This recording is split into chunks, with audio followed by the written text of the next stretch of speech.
The picture that broke hearts and triggered one of the more important disputes of this election. A 4-year-old boy at Leeds General Infirmary struggling to breathe with suspected pneumonia, left on the floor of A&E for hours.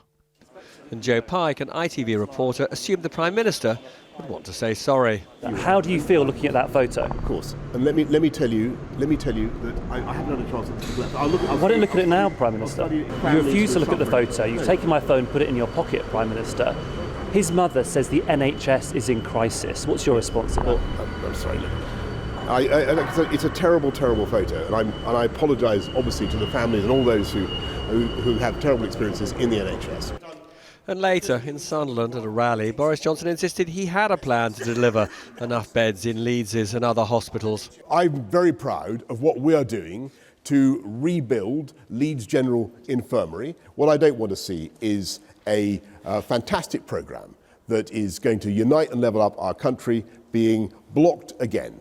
We've got a bill in Parliament that would insist that we have to increase funding on the NHS over and above inflation every year. Labour's leader in Bristol, not impressed. A 4-year-old boy suffering from pneumonia being treated on the floor of a hospital. That is a disgrace. We need to invest in our public services and end austerity. We simply have to invest in our NHS, and 40,000 nurse vacancies are just one of the many problems the NHS faces. It needs the resources a Labour government will put into it.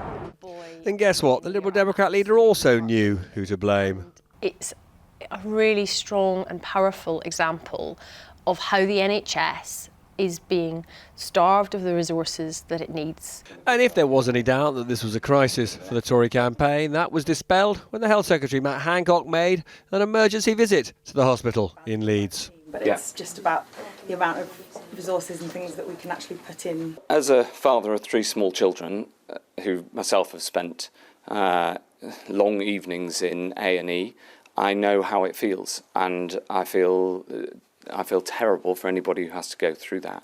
Do you apologise to the family? Yes, of course. And to anybody who gets service from the NHS that isn't up to the standard that they should expect. And then, to round off an emotional day for both big parties, a few protesters sent Hancock home with a flea in his ear. You are not welcome in this brown hospital!